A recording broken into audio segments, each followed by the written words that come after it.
a tree you ever did see, with a leaf on a twig and a twig on a limb and a limb on a branch and the branch on the tree and the tree in the hole and a hole in the ground. Green grass grew all around, and the green grass grew all around.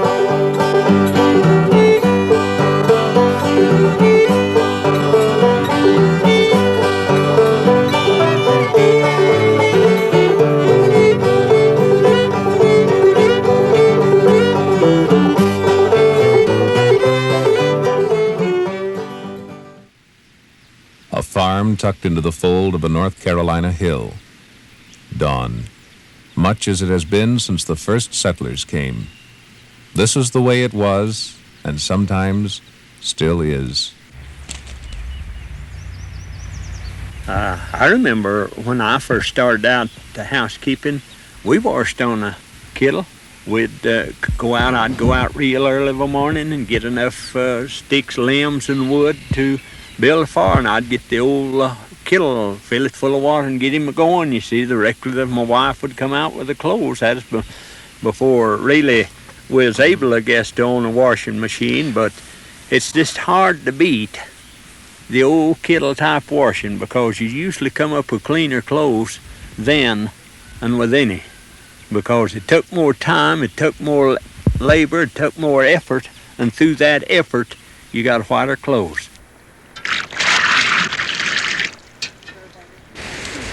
Well, when we get ready to wash, we go to the spring and carry our water, put it in the pot, build our fire, and get hot water to boiling, and then we empty it into a tub and sort the clothes and get her soaked and rub them good and put them back in the pot and boil them. Then we rinse the white clothes and rinse them twice and hang them on a line. Then we rub the colored clothes in the same water if it's not too dirty. Then we rinse them and hang them on the line. And then we wash the colored clothes and beat them, soak them good with the lye soap. And we beat them on the beating stump. And we take them back to the rub tub and rub them good and then rinse them twice. But we use the homemade soap, which I make myself, and the homemade washboard, which my husband made this winter, and it's really good. And then we take them onto the fence and let them dry. Then we take them to the house and iron them when we're cooking our dinner.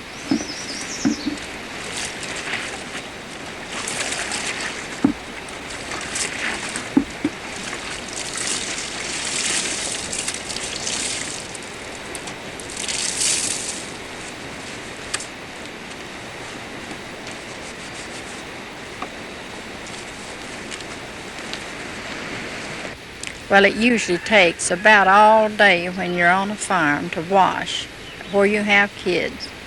And all the big clothes and all, it takes usually all day long on a rubber board to wash and get them on the line and do the other cheers. So I'd think, and whether it's a little baby, it takes every day a while, not all day, but takes a while every day, but if you do the main washing, it takes all day.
If I was on some foggy mountain top, I'd sail away to the west. I'd sail all around this whole wide world to the girl I love the best.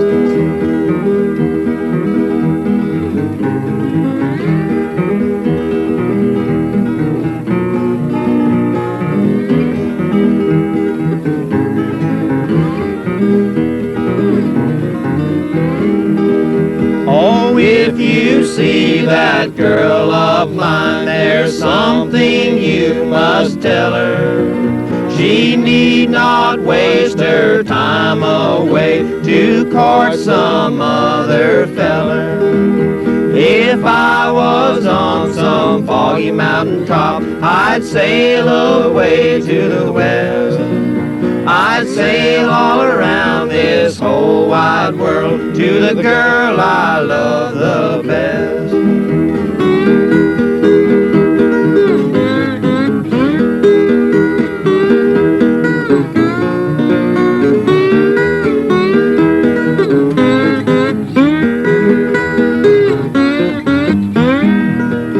If I was on some foggy mountain top, I'd sail away to the west. I'd sail all around this whole wide world to the girl I love the best.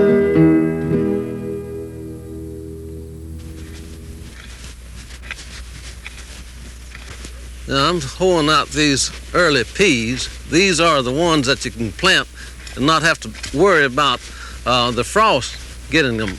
You can plant them early enough and they'll be up, and then you can, after you've gathered the peas, you can do away with the vines and plant a late crop of other things like beans or some other thing that you might want to plant.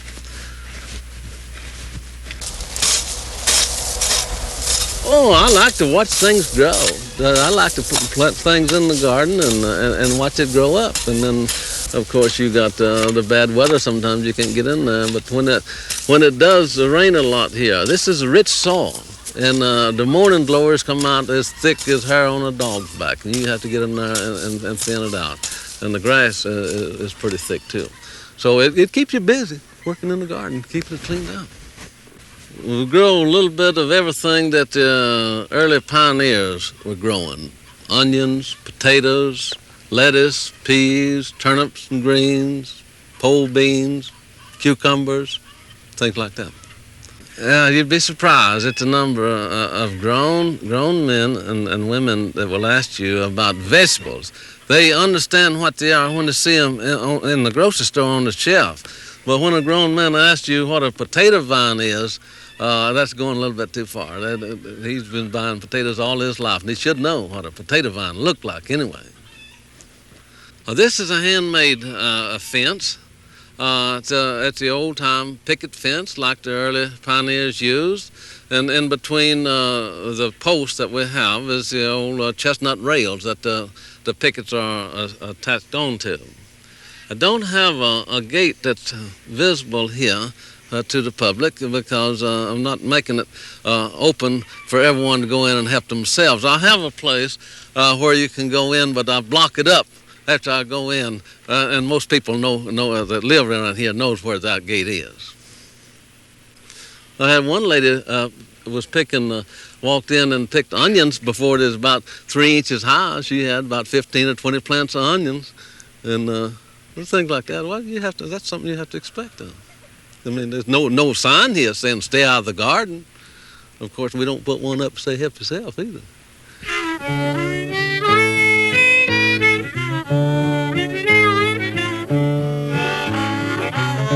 Now the poor old dirt farmer, he lost all his corn,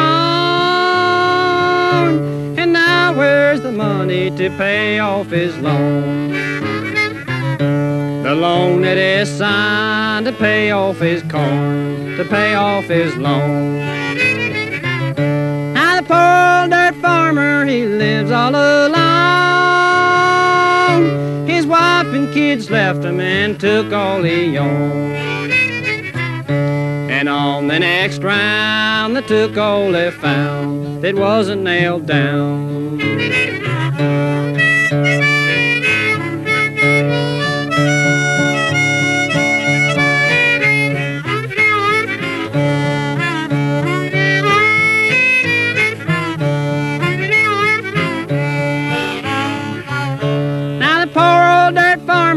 how bad he does feel. He upset his tractor, got caught in the wheel. And now his head is the shape of the tread, but it still isn't dead. Now the poor old dirt farmer is dry as a bone, and the biggest thing growing is a 10-pound stone. And when it gets round, he'll roll it on down to the tax man in town. Now the poor old dirt farmer, he lost all his corn, and now where's the money to pay off his loan? The loan that is signed to pay off his corn, to pay off his loan.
Money was hard to come by in those days.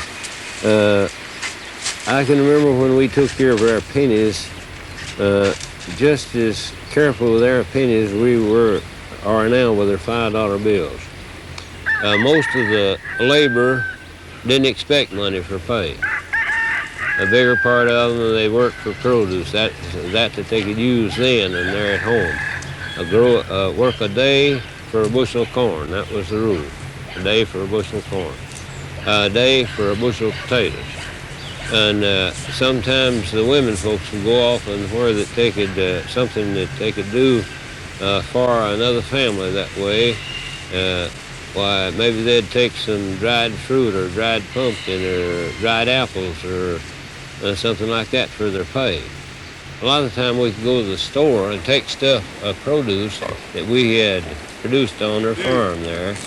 Like our chickens and our eggs, and maybe our dried fruit, dried apples, and our potatoes, that part. We could swap them to this merchant or storeman. We could swap them to him for our, if we didn't raise our own wheat and make our own flour, maybe for flour, or if we needed pork, or just whatever we needed there that we could swap for that, and for our clothes, what few we bought. So you see, we really didn't use lots of money for that part.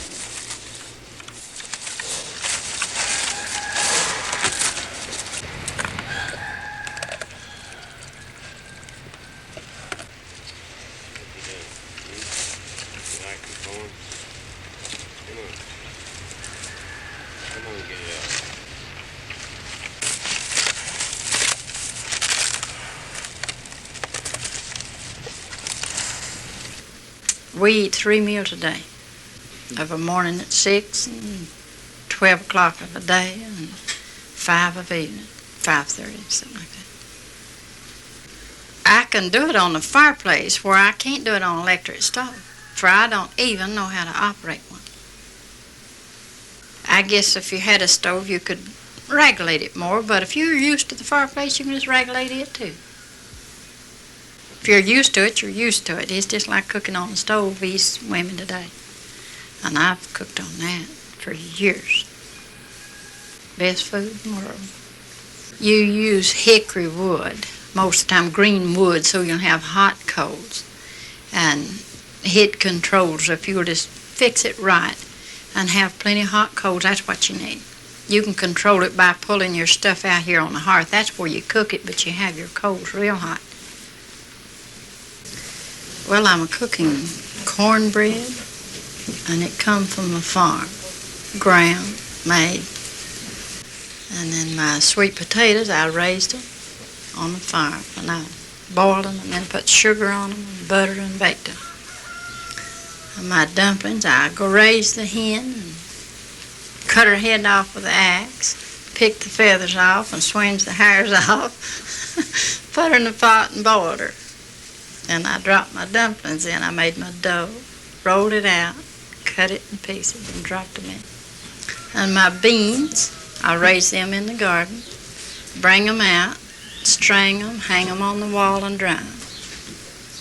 Then I soak them overnight and take my fatback meat, which we raise, and put them in the pot, and I boil them about 4 hours or till they get tender. So then I have hominy, which we grow the corn, and I take the drip lye out of the ashes I burn in my stove and skin these skins off. It takes several washings. And when I get that done, then I can it or what for the winter. I guess he'd run me off if I didn't have beans about every day. Beans he don't like peas too good. So I'll just have to say we have to have beans about every day. Beans and potatoes is the main thing on the farm. If you ain't got that, why, you might have trouble.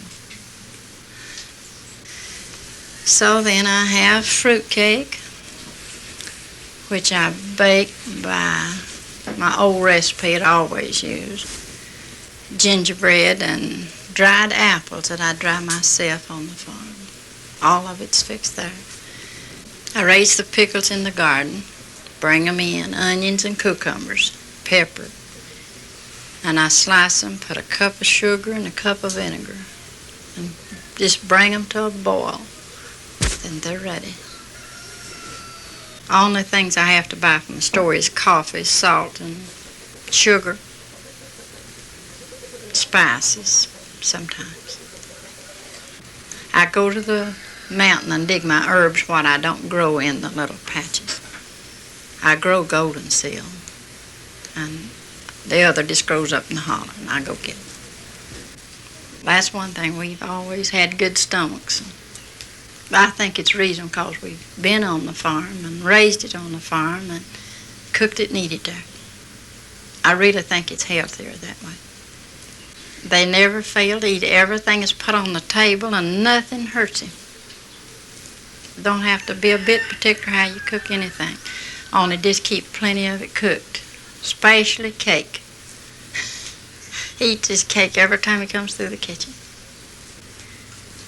We have meat 3 times a day, most of the time.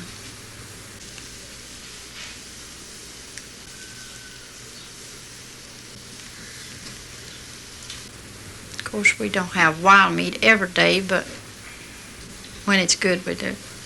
We have groundhog and squirrel and rabbit and pheasant and partridge or quail, whatever they call them, fish.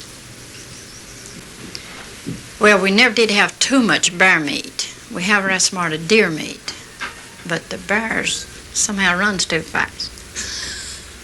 It's real good, bear meat is awfully good. Now, groundhogs, you get them out of they go to eating roasting your corn in the fall. In the spring, they're not good because they eat too much green stuff. I have people to come to my house to get me to can for them, cook for them, and you can't learn them how. That's what gets me. They just don't want to learn, I guess. They just want you to do it for them. Some people you can learn how to do things, which I'd love to, and can, but people these days just don't seem to care. Or something, I don't know why.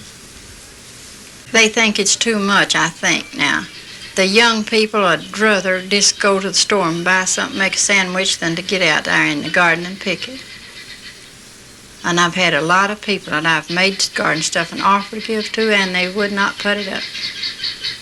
They just, I don't know, people growing up today ain't interested like the old people was. They don't want to do it.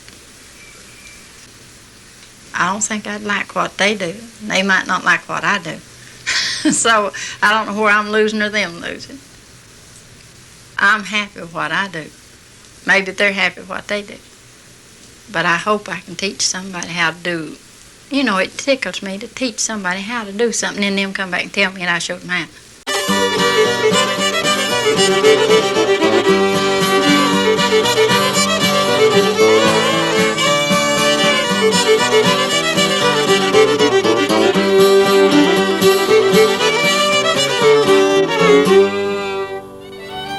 This is your Smokies channel. Stay tuned.